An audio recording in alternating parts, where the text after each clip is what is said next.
v nejlepším pořádku, jakože se doktor Caligari jmenuji. Nikdo neví, odkud jsme se vzali. Kdyby věděl, tak by nevěřil.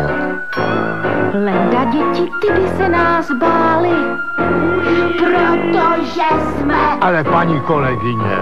fyzikální zákony i mravy na vědomí vůbec neberem.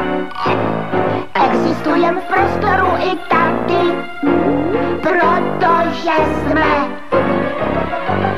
strašidla, strašidla, co neznají pravidla, vypouští svatidla, zasínají svítidla.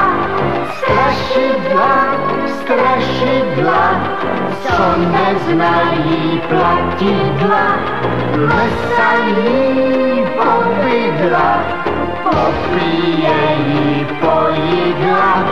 Caligari, Elvíra a Berta, pamatujte si ta strašidla. Pamatujte? Se bojí lidí nežli čerta, protože lidi jsou někdy, jo, horší. Bohužel horší než strašidla.